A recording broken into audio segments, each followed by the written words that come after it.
Hi there, my name is Jim Wiggins, and I'll be talking to you today about a presentation known as Building the Next Generation of Cyber Defenders. In today's presentation, what I want to do is I want to focus on a solution that the organization I'm involved with is currently engaged in relative to training wounded warriors within cybersecurity. So before we actually talk a little bit about this initiative and talk a little bit about how to build cybersecurity talent, quickly just a little bit about myself. I'm the Executive Director of the Federal IT Security Institute. FITSE, as it's known, is an actual nonprofit organization that's focused on certifying as well as educating aspects of the federal workforce within the cybersecurity realm. My background is such that I've been an educator for the last 16 years, and the last 12 of those years have actually been focused on teaching people how to protect and defend information systems in the cybersecurity realm. All right, so really what I want to do is I want to characterize today's discussion around three kind of basic principles.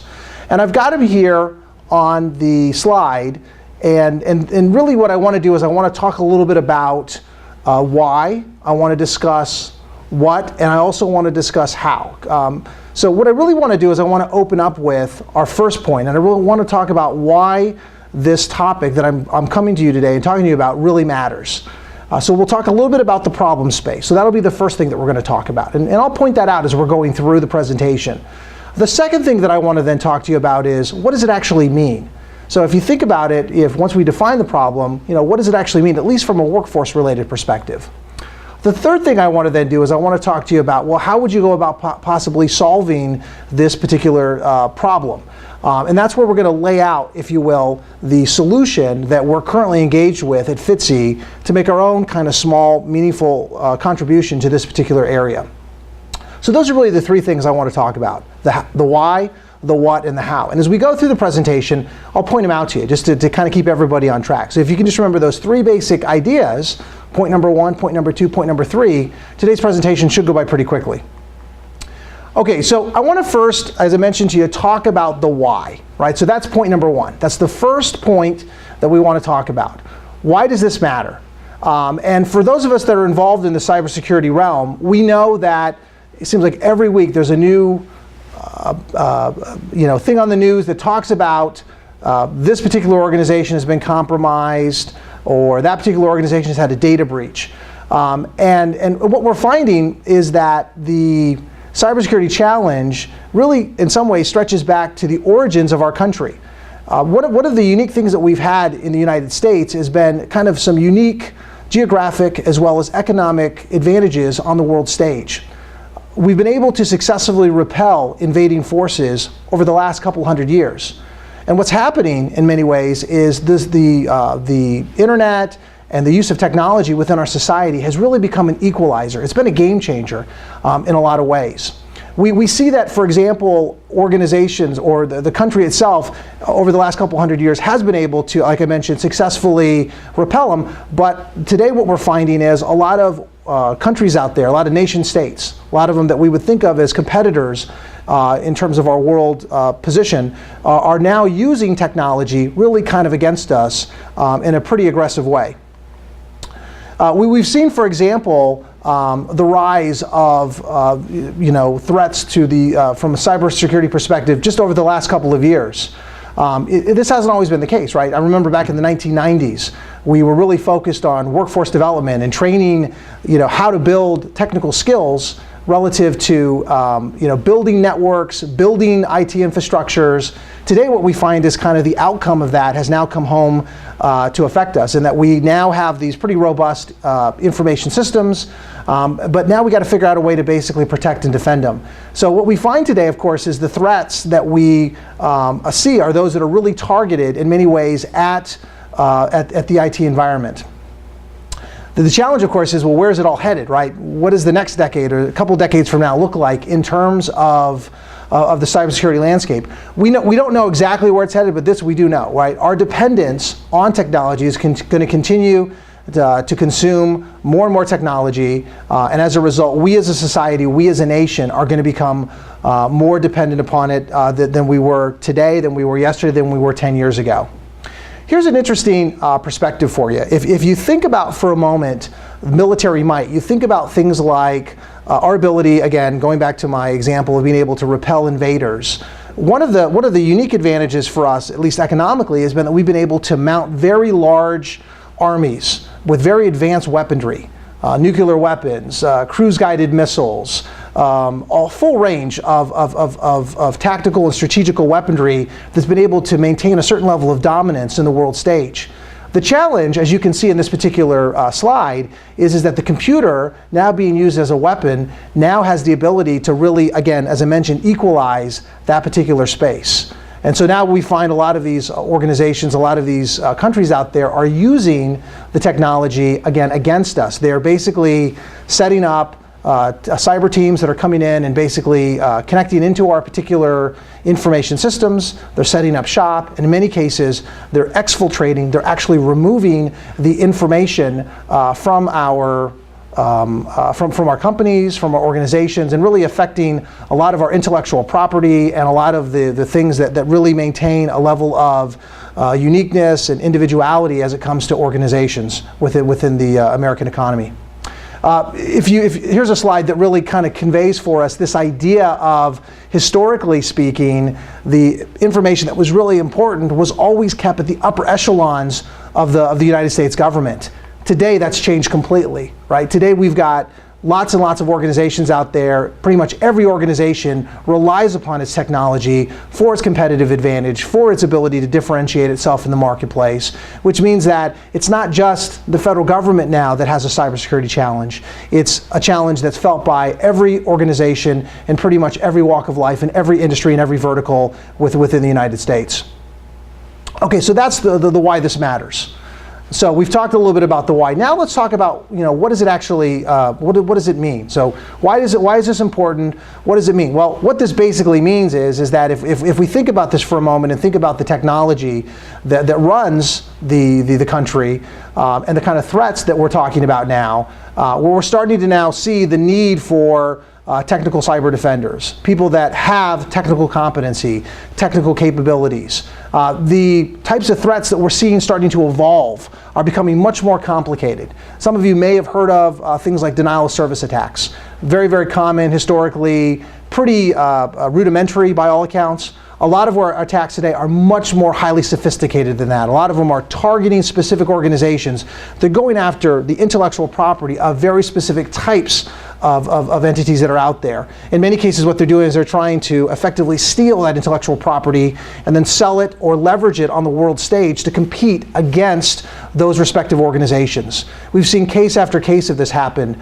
And so what this demonstrates to us is the fact that from a workforce perspective, one of the things that we need to be thinking about is how do we go about and how do we equip our workforce out there to be able to identify, to be able to quarantine, and in many ways be able to remediate these advanced cybersecurity threats.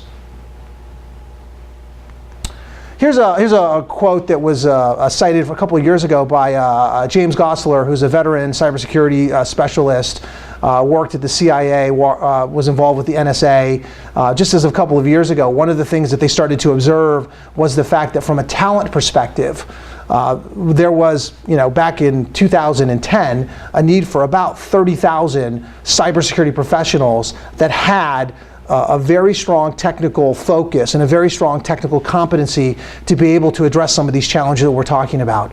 The issue, of course, back then, as the slide suggests, is there was only, by all estimates, roughly about 1,000 people in the nation that had this level of technical competency. And so you can see right there, just 3 or 4 years ago, the gap that was developing. Today, it's even larger. So what does this all mean? Well, this means that we as a nation, we as a country need to consider developing our technical cybersecurity workforce. This means that we need to think about all the different types of skills. And in many ways, the analogy that I like to think about in this particular line of thought is if you wanted to become a brain surgeon, which in some cases is the analogy might be applicable here, how long would that take? Would you be able to go to a 5-day boot camp and be able to come out of it and be able to operate on somebody's brain? You might be able to, but I probably don't want you operating on my brain, right? The kind of time and effort and energy that you need in order to be effective as a brain surgeon is not something that you're able to do within a relatively short period of time. There is a whole set of interdependencies. If we think about this for a moment and we think about the fact that we're talking at the end of the day of cybersecurity having a direct linkage to information technology, there's a strong argument to be made that the technology itself has to be understood.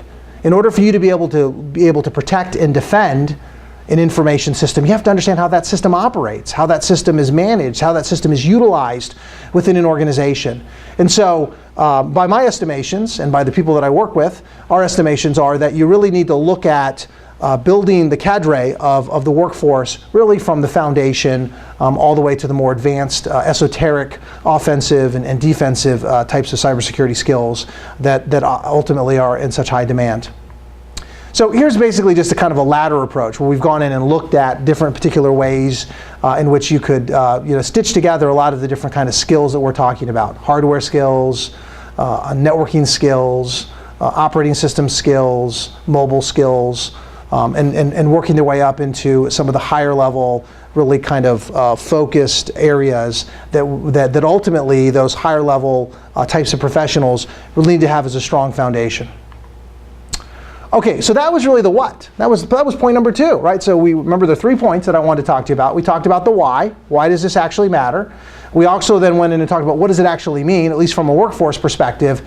Now I want to talk to you about the how. So how do you go about potentially solving this particular dilemma, at least from our perspective? And this isn't meant to necessarily be used, or this doesn't necessarily mean to suggest that we have the solution that everybody that we're going to solve the problem ourselves. But the hope is that by sharing this information with you, you'll actually go in and you might be able to utilize some of the model that we're going to talk about for some of your own workforce-related development. And so what we've decided to do is we've decided to actually focus our efforts on building these kind of skills with a group of guys that have given so much to our country, but at the same time want to continue to serve. And they are, this is known as the League of the Wounded Warriors. So what is an actual wounded warrior? Well, a wounded warrior is typically identified as somebody that's hurt in an overseas contingency operation, oftentimes in support either of Iraq or Afghanistan. Most of them have been injured since 9/11 in most cases, and typically they've incurred some life-altering or life-affecting injury that makes it very difficult for them to continue to serve in their current capacity. There are lots and lots of these gentlemen, as you can imagine, and women that have been actually hurt on the battlefield in support of their country. And one of the things that we've decided to do philanthropically at the Federal IT Security Institute is put together a pretty robust, comprehensive training program to try to take some of these noble servicemen and women and move them back into the fight in the cyber realm. So move them really from the physical battlefield in many ways to the cyber battlefield. So why are we doing this, right? Well, we feel that the wounded warriors themselves have a number of important characteristics and attributes that make them ideal candidates. First off, you'll notice that they've already demonstrated an ability to be trained. That's a huge advantage in our estimation. Second, they have an availability of time. A lot of these guys have been injured, they're recovering, they might be, for example, at Walter Reed or another medical hospital, and they're undergoing surgeries, they're undergoing certain types of recovery efforts, and so they have, in many cases, a year to 2 years of time on their hands. In addition, they want to continue they want to repatriate, they want to ingratiate back into society in a meaningful way. They have an interesting aptitude for strategy and tactics, which by our estimation is very, very important in the cybersecurity realm. If we think of this in offensive and defensive modes between nation states or between different groups, different organizations, there's a lot of knowledge that can be transferred from the physical battlefield to the cyber battlefield. And then the last point there, the nation needs them. That's probably the most important. We've already identified that in the why section where we went in and discussed why this actually matters. So what we've done is we've put together a training continuum that really tries to address this how. And so what we've done is we've gone in and looked at the kind of skills based on the ladder that I showed you previously and broken this down into 4 distinct areas. You'll notice that we talk about the need for foundational IT skill development. We think that is so important. That's so core to this entire process. You can't get to those higher technical skill areas unless you, again, understand the underlying infrastructure. Then we've got a foundational cyber area that we introduce them to all the cybersecurity concepts and ideas. We've got a core cybersecurity area where we really kind of build out a robust set of skills. And then we get to the fourth, which is the expert level. And that's where we really start to get to those higher level skill sets that we talked about: offensive security, penetration testing, incident handling, forensic specialists, things along that nature. So how we are actually doing this today is we're actually leveraging what's already in the marketplace. But rather than go in and try to find a one-size-fits-all approach that says this one particular program or this one particular certification does it all, we've brought them all together in a comprehensive way that really breaks out those foundational skills, both in terms of the IT area, the cyber area, the core, and then the expert. And so these are some of the organizations. Some of you watching this video and some of you actually having workforces where you happen to work probably have employees or staff that actually have some of these existing certifications. So this is kind of our continuum of how we're working through the process. We've broken it down into the 4 different areas that I discussed, mapped in the actual certifications. And for the Wounded Warrior, what we're doing, rather than having a brick and mortar type of training event, we're doing this all online. So a lot of what you're doing today with us in terms of this webinar and the conference and the solution, we're using comparable technology out there to meet synchronously with the actual students. We've got a number of different partners that have donated resources. One of them here is Avaya. They've got an avatar-based platform. We're using Adobe Connect and a full video audio synchronization to really replicate in many ways what you would normally find within a classroom environment.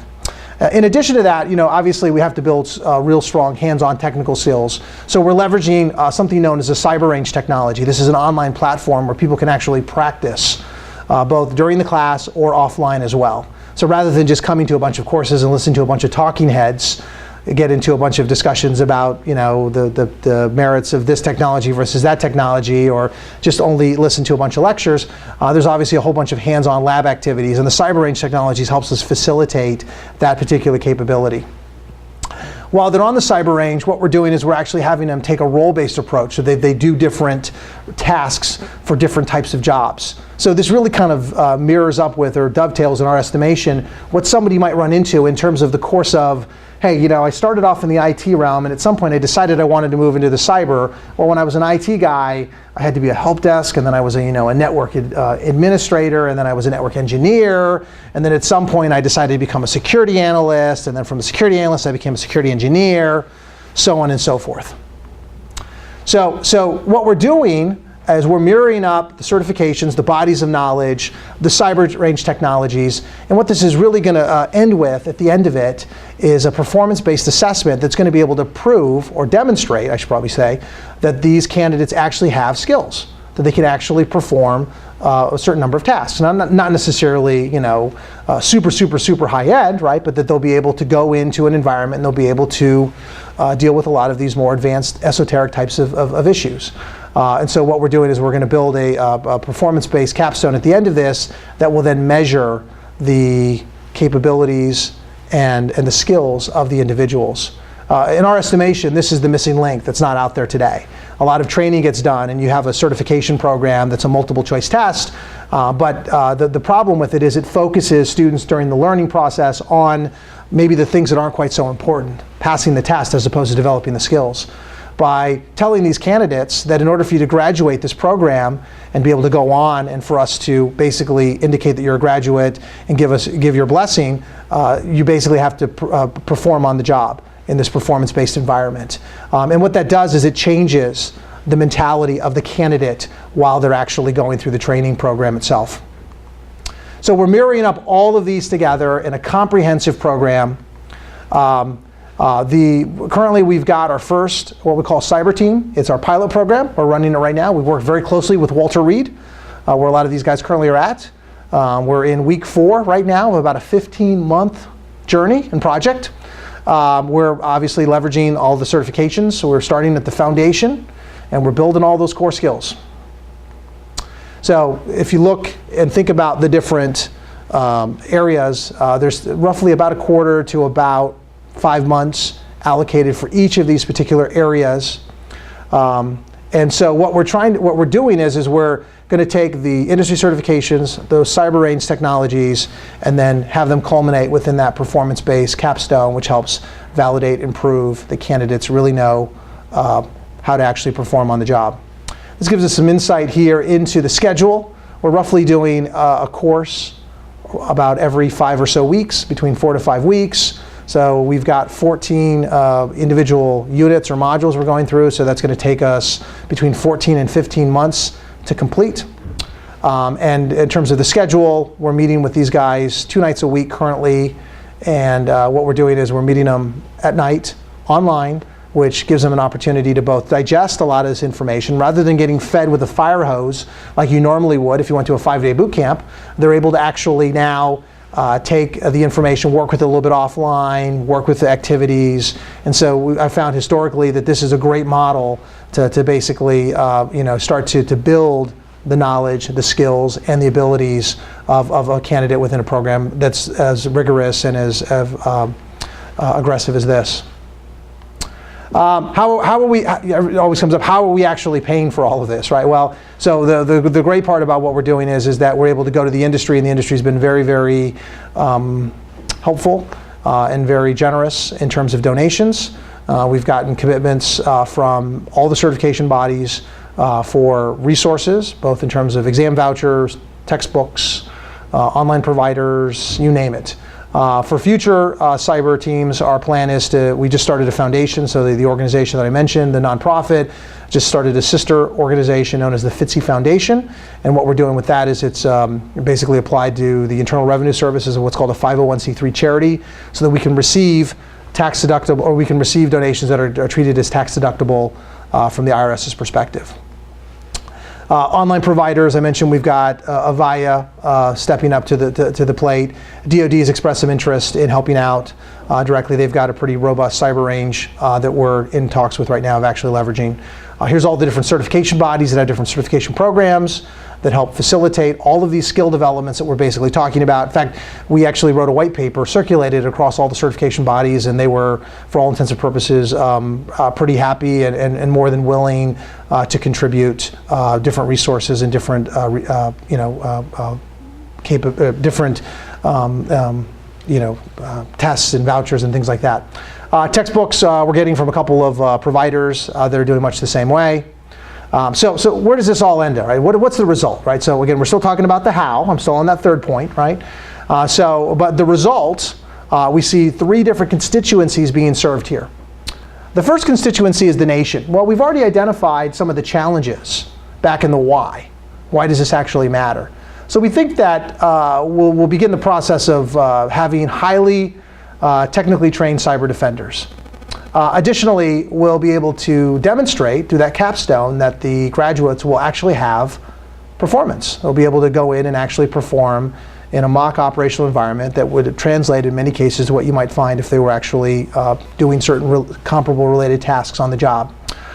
In addition, you'll notice that the Wounded Warriors themselves will receive some benefits. They'll be able to basically continue to serve their country, so that's one of the really important outcomes that we see for these guys. They'll be able to leverage some of their existing military strategies and tactics, and really the third one we think is the most appealing. They're able to enter a job market where there is, by all accounts, a 0% unemployment rate. How great would that be, right? To be able to be in any industry where there is just more work than there are people. For the industry itself, our contribution, we think, will help to begin the process of training, to building the necessary technical capabilities, help address some of this workforce-related shortage that we've been talking about, and then also start to show and demonstrate through the training model how you can put together a comprehensive training program that's beneficial to a whole bunch of different individuals. It doesn't just only have to go to the Wounded Warrior. Anybody could take this training continuum and apply it within their particular organization.